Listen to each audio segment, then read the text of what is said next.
So this is going to be another stock chart analysis video, and here are the 10 stocks na i-review natin for today. So punta muna tayo sa PSEI para sa overall market conditions. So from our last stock chart analysis video, yung huling nangyari is nag-support yung PSEI sa MA100 and nagkaroon siya ng magandang galaw based from that support. So from these levels, the PSEI has increased by 2.59, nearing 3%. So what's the reason kung bakit tumaas yung PSEI and somehow above average yung volume nung pagtaas? So if you've read the news or heard the news, so si President Marcos nanggaling na sa US and nakausap niya na si President Trump regarding the tariffs. So ibig sabihin wala nang confusion pagdating sa August 1 na tariff deadlines. So nasettle na yon na the tariffs won't be more than 20% or higher. So napag-usapan nila na yung tariffs will be 19%,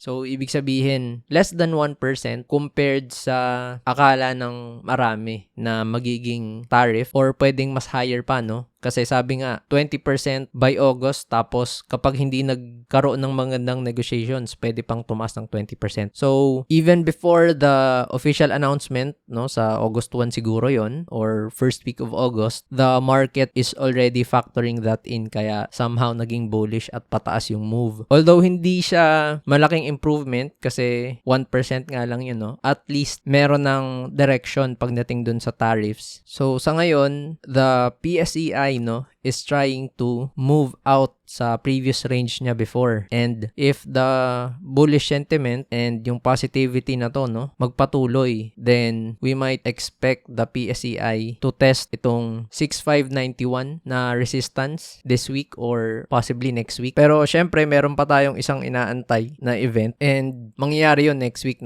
So that's the SONA. And gaya ng madalas kong sinasabi sa mga previous stock chart analysis videos, very important kung ano yung masasabi doon, regarding sa economy, because yun yung magiging basis ng karamihan ng mga fund managers at mga institutional investors sa mga desisyon nila kung ano yung mga stocks na pupuruhan nila, iiwasan nila. So yun yung pwedeng maging catalyst na positive or negative. So like I said earlier, kung yung SONA maging positive at ma-maintain ng PSEI yung ganong bullishness, then expecting to test these resistances, yung 6,592, and syempre yung gusto natin na malagpasan niya is yung 6,661 na price level, para maging optimistic talaga tayo sa market, because that would mean na nakapag-reverse na yung medium term downtrend niya at pwede na tayo mag-transition into a short-term uptrend. So punta tayo sa unang stock na i-review natin. So that's EW. So sa EW, nagkaroon ng double top na resistance to sa price na 11.32. So ayan yung resist niya,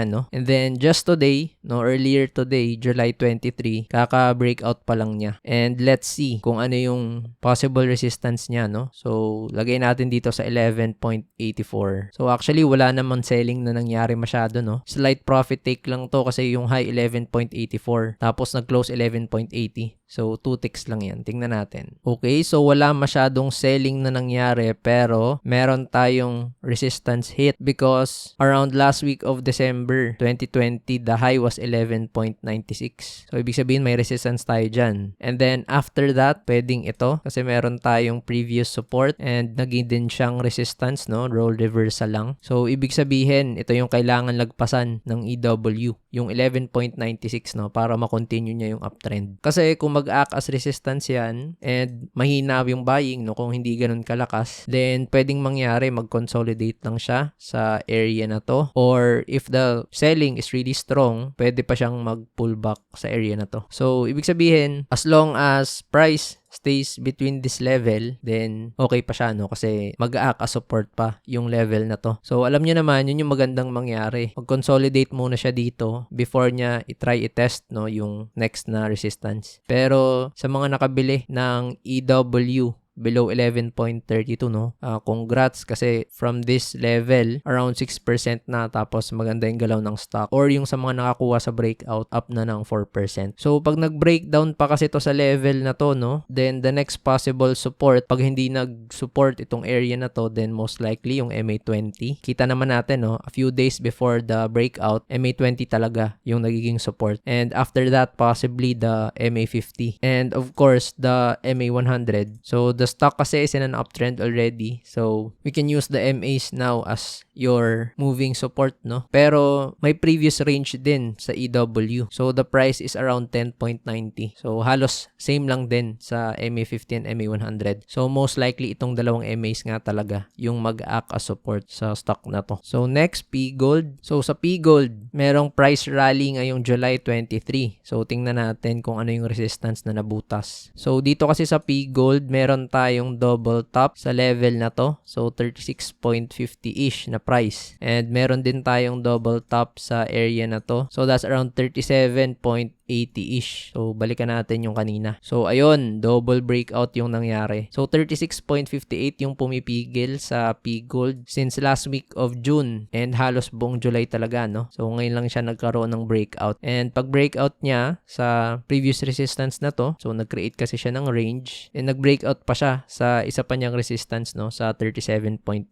So, tingnan natin kung ano yung next na possible resistances ng P-Gold. So, kita agad natin dito yung double bottom na support and resistance. So, nag-roll reversal resistance na dito sa 40, around 40 area. So, if you're going to be specific about it, 40 nga talaga, no? So, ibig sabihin, ito yung level na dapat lagpasan ng P-Gold para makontinue pa niya yung pag-uptrend niya, no? 40. So, ibig sabihin, this week, no? Or even next week, pwede niyang matest yung 40 na price area. So, kung kaya niyang i-maintain yung ganitong volume at ganitong lakas, so, I see it breaking out from 40 again. Pero kung hindi, then consolidation tayo. So, above 38 and between 40. So, big cap stock. So, you don't expect naman na magpa-price rally siya ng ganito tapos dire-diretso yung pagtaas, no? So, mapapansin nyo dito sa P-Gold. Nagkaroon siya ng price rally dito tas pataas. Pero galing kasi yun sa ilalim, no? Kaya wala pang masyadong sellers. And kung mapapansin nyo, nung nag-rally siya doon, nagkakaroon din ng pullbacks, no? Or pag tumataas siya ng after 1 to 2 days, nagkakaroon ng consolidation. So, mas higher ang chances na mag-consolidate siya. Pero okay lang yan. Mas magandang mag-consolidate siya sa area na to para makabuild ng bagong base before mag-try mag-breakout, no? Kasi the more that the price is going up and pag parabolic, mas prone sa profit taking. So, kunwari, yung mga nakabili dito sa price na to, up na sila ng 12%. And yung mga nakabili around this area, 30%. And yung mga nakabili talaga dito sa ilalim, between 50 to 60%. So, prone sa profit taking kung hindi ganun kalakas yung buying pressure. Hindi makakayanan ng stock yung selling pressure na yon. So, it's either mag-consolidate siya dito kung hindi pa ganun kalakas or mag-pullback pabalik sa range. So, ang pangit na lang dito sa P-Gold pag nag-breakdown pa siya below the range, no? So, pag nag-below siya ng 34.50 kasi meron siyang double bottom support dito na range. And pag nag-breakdown siya dyan tapos nag-breakdown sa MA50, then most likely ang hahabulin niyang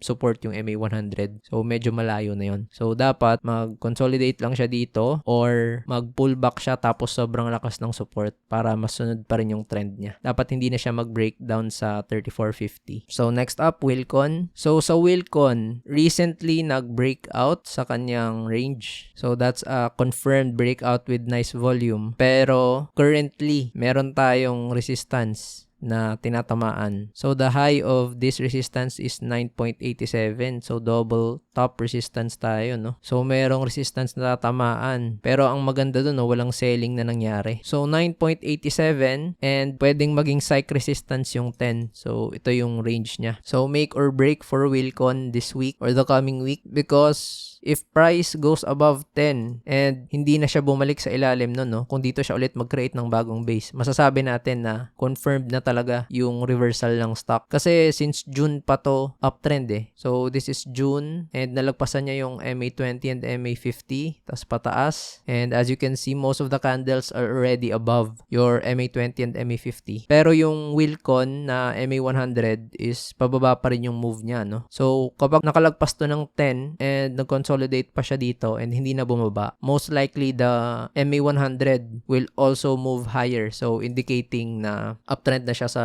short term, medium term, and long term. So ayaw nating mangyari sa Wilcon is mag-resist yung 10 tapos hindi niya makayanan and mag-breakdown siya sa range. Because if bumaba pa ito ng 8.40 level, no, pag nag-839 siya pababa at nag-close doon, then most likely ang magiging next support niya is MA100. So kita naman natin na nagiging support yung MA100. So if that happens, if price goes here, then alam niyo na yan, matagal na consolidation yung pwedeng mangyari. So very crucial yung sa Wilcon this coming week or even this week kasi meron pa tayong natitirang 2 trading days, no? So kaya pa niyang i-test to. So dapat mag-breakout siya sa 10 at ma-hold niya na yung prices na yan. So next up, AUB. So AUB, so it's an all-time high breakout kasi 84 yung resistance niya na 80H, no? And this is the range. So what's the reason kung bakit nagkaroon ng breakout? Most likely it's because of the dividends. So meron kasing announcement yung AUB. So the stock dividends is 100% and yung ex-date niyan is bukas, so July 24. So this means itong araw yung last day na makakabili ka ng stock, no, before sila magbigay nitong stock dividends. So mukhang sobrang daming market players, no, na gustong makapasok sa play ng AUB for those stock dividends. So maraming naniniwala sa company. That made the stock break out from its 80H. Pero nagkaroon siya ng selling, no? Naka-encounter siya ng selling dito sa 95. So this is the new 80H. So I've talked about this last time sa isang stock chart analysis video. Pagdating sa stock dividends, no, syempre magkakaroon tayo ng adjustment in price. Since the number of stocks is dodoble kasi 100% yung stock dividends. So of course, you'd expect the prices to be cut in half. So bakit magka-cut in half yung price? Because when you announce stock dividends, no, wala namang nagbabago sa market cap ng company. So very simple lang naman yung computation kasi natin ng market capitalization, no. So yung computation kasi natin for market capitalization is the available, no, number of shares ng company na yan multiplied by the stock price. So that equals your market cap. So lalagyan natin ng numbers, no, example lang. Gagawin ko na lang whole numbers at hindi ko gagawin yung example ng AUB kasi syempre maraming decimal points yan. So halimbawa, meron tayong 1 million shares ng isang company tapos ang stock price is 2 pesos. So, of course, the market cap will be 2 million, di ba? So, of course, kapag may nagbago sa mga values ng equation na to, no? Pag nagbago ang number of shares, pag nagbago ang stock price, syempre magbabago yung market cap. So, anong ginagawa ng stock dividends? Ini-increase niya yung number ng shares. So, halimbawa, yung market cap ng stock na to is 2 million. So, halimbawa, nagkaroon ng stock dividends na 100%. So, ibig sabihin, yung ating shares na 1 million magiging ng 2 million kasi dodoblehin niya, 'di ba? So ibig sabihin, para ma-maintain natin yung market cap na 2 million, anong mangyari sa stock price? So of course, yung 2 na stock price magiging na lang 1. So, madidivide siya ng kalahati para yung market cap natin is magiging pa rin 2 million. Diba? So, in the case of AUB, the price is 91.50. So, since dinoble nila yung number of shares, ang gagawin lang natin, yung 91.50, i-divide natin by 2. So, that's 45.75. So, that means by tomorrow, no, I'm expecting na yung price ng AUB is magiging 45.75. Kasi yung stock dividends nag 100%. Now, of course, kapag nagkaroon ng sobrang lakas na buying or sobrang lakas na selling, syempre, hindi siya mag-exactong open sa 45.75, di ba? Kasi alam naman natin na sa pre-opening pwede nang mag-buy ng shares at mag-sell ng shares at depende sa demand or buying, no, yun yung magiging opening price. Yan lang yung estimate, no? Yung 45.75. So, that's how stock dividends work. So, baka magulat kasi yung iba dyan, no? Na yung last nilang tingin sa AUB, 90 pa yung kanilang stock price tapos biglang naging near 40 or near 45 yung price. So, baka isipin nila na sobrang grabe yung losses, no? Yung ma-disappoint ka na akala mo tataas yung share price or gaganda yung itsura ng port mo tapos nagbago bigla yung price ng AUB. Pero ayun nga, it's just a reflection of the stock dividends. So, punta tayo sa next stock. So, that's PNB. So, sa PNB, kaka-breakout niya lang din sa recent swing high. So, ang recent swing high kasi ng stock na to is 59 yung high niya, no? Pero tingnan natin sa 59 kung bakit siya naging resistance. So, hindi very obvious kung bakit nagkaroon ng selling before sa 59, but we can see na ang resistance talaga ng PNB is ito, no? Yung 61 price area and your 62.65. So, ito siya and ayan. So, balikan natin. So, medyo malayo pa yung resistance. So, kaka-breakout niya sa range pero nakaabang itong resistance sa 61 and 62.65. So, medyo makapal na resistance yun because it's a multi-year high resistance, no? So, several years niya ng resistance yan at ngayon niya lang maaabot. So, if the buying pressure is still strong, then dalawa yung kailangan niyang malagpasan na resistance, no, para ma-maintain yung move niya. Pero ang nakakabahala lang dito sa PNB, no, wala pa siyang masyadong matagal na consolidation kasi ang nangyayari pa lang sa kanya is run up and then pull back tapos run up ulit, no. So wala pa siyang matagal na consolidation na nangyayari. So ang magandang gawin ng PNB na to, kahit hindi niya na muna i-test, no, yung mga resistance na yan this week or this coming week, maganda makapag-consolidate siya dito ng matagal para makapag-create ng base before siya mag-breakout ulit. Pero syempre, kung sobrang lakas talaga tapos hindi siya mapigilan, then pag nag-breakout siya dyan, no, importante lang naman hindi na siya mag-go below the levels. So kung kaya niya mag-breakout agad this week or coming week, then okay. Tapos dito na siya mag-create ng bagong consolidation, no. So kung ayaw nating mangyari sa PNB, since ito yung range niya, hindi siya okay na mag-breakdown pa dito. Kasi pag nag-breakdown siya dyan, that would mean breakdown din siya sa MA20. So pwedeng makancel yung short-term uptrend niya and habulin niya, no, yung MA50, and eventually kasi yung kanyang structure support andito around 49.45 area. So pwede din na mahabol yung MA100 as the support. So ibig sabihin MA50 yung next or the MA100, no, pag nanghina talaga yung stock. And sa ngayon may confluence tayo dyan sa MA100 tapos sa support area na to, and possibly, no, even 50 as the psych support. So next up, MER. So sa MER, it looks like meron tayong trend line. So ito kasi yung ATH niya. So you could either do this or pwede rin ito. So ibig sabihin, clearly meron tayong short term, no, to medium term downtrend sa MER. Kasi sa prices niya na 584, nasa around 545 na lang tayo ngayon. So ibig sabihin, para maka-move ito ng higher, no, kailangan niyang maka-breakout sa trend line niyang yan and mag-close siya above ng 557.50 because there is a swing high dito and that is a confluence with your range. So ito kasi yung range ng MER, no, or ng Meralco ngayon, but the immediate resistance is the trend line. So pag nag-breakout kasi siya dito, that would mean above na siya sa lahat ng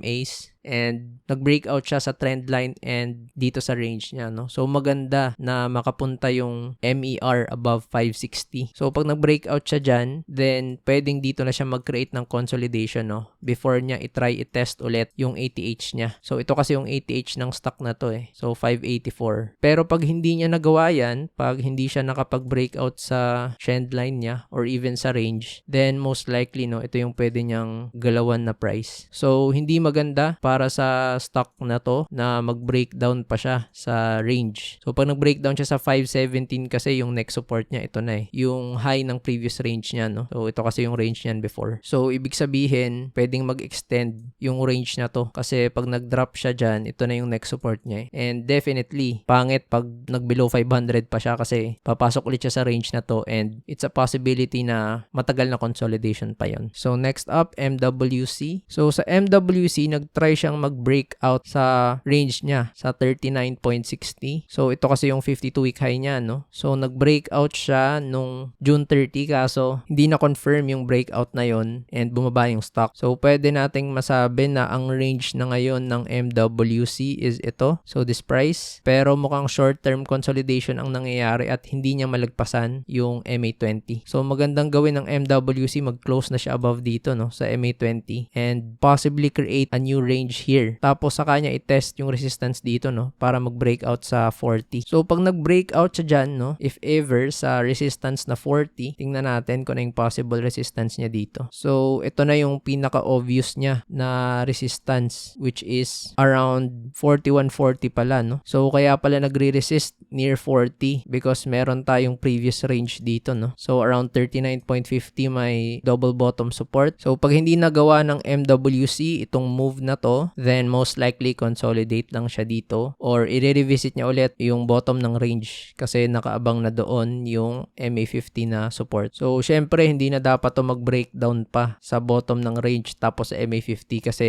next possible support niya MA100 na, no. Tapos itong area na to kasi may support tayo dyan before. Dyan siya nagkaroon ng pullback before nag-move higher. So ibig sabihin MA100 yung next support or pwede pa siyang bumaba dito kung sa structure support talaga siya makakahanap ng strong support. So next up, Vita. So sa Vita, very clearly nakikita dito yung kanyang trend line and possibly another shorter trend line here. So nagkaroon na pala tayo ng resistance dito, no. So ibig sabihin sa Vita, dalawa yung trend line na kailangan niyang lagpasan para mag-transition into a short-term uptrend. So kailangan niya mag-breakout sa trend line na to and possibly have a consolidation here and then breakout again para mag-transition siya into a short-term uptrend. But after that, I see this level as the major resistance. So meron kasi tayo dyan double top na resistance and ito rin. So pag naka-breakout siya sa trend line na yun, no, ito yung next niyang kailangang malagpasan, yung 0.73 tsaka 0.80. So major resistance areas yan. And next support is yung bottom part ng trend line niya. So ito kasi yung support niya, no, for several times already. So pag nag-breakdown yung Vita dito, then next possible support, itong 56 level kasi double bottom support din siya sa area na to, no. And kung hindi pa masusupport ng 56, then medyo malalim yung structure support niya kasi nasa 48.50 yun. So definitely hindi pwedeng mag-breakdown sa trend line yung Vita kasi dalawa na lang yung natitirang support niya and ang lalim ng drop na to, no. So at these levels, that's a 8% drop and from here nasa 13%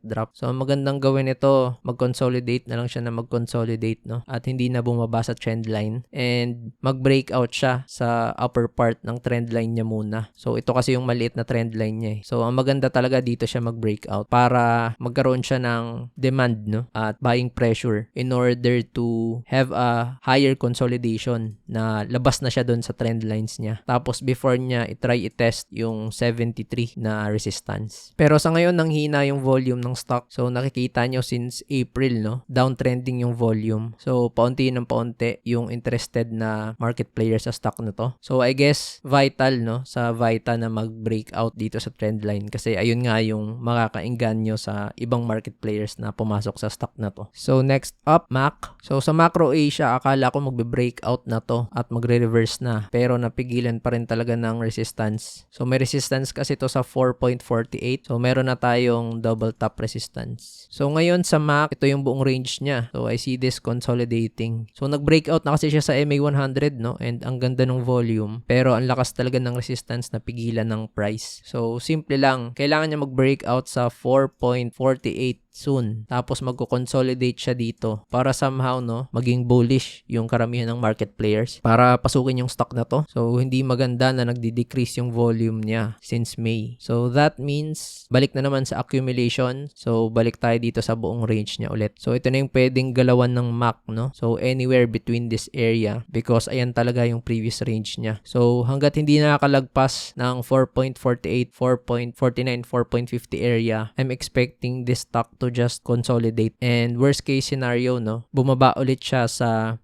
bottom ng range niya kasi ito yung major support area niya talaga yung 355 to 3.70 na level. So maganda dito mag-consolidate na lang siya above 4 para i-try niyang i-test yung 4.48 na resistance. So after nyan, pag nag-breakout man siya sa 4.48, then most likely the next resistance is 5. So may confluence kasi tayo dyan ng previous support niya. So ito talaga yung major level niya, no. Tapos merong psych component. So 5 yung kanyang psych resistance dyan. So next up, AP. So, grabe tong AP, no? Buong June up to July, yung move niya pataas lang. So, from the start of June, nag-increase na yung price ng 27-28%. But unfortunately, naka-encounter na siya ng resistance sa 44.50. So, that makes 44.50 as the key resistance level. Nag-double top na. Kung malagpasan man niya yung 44.50, so the next resistances include this area, no? Around 46.80. So, triple top na parang quadruple top in a short span itong resistance na to. Tapos, ito yung major resistance pa niya ulit around this area, 49. So, ngayon sa AP, kung lalakas pa talaga siya, then dapat mag-consolidate na lang siya dito para matest niya tong mga resistances na to, no? Kasi kung hindi siya magko-consolidate sa area na yan, then most likely, ang sunod niyang support, ito na, yung MA20. So, yan kasi yung major support nitong stock na to. As you can see, napigilan ng MA20 yung pagbaba. So, sa ngayon, yan pa rin naman yung support niya. So, pwede siyang bumaba sa level na to, no? And of course, pag nabutas pa yung MA20, then the next support is the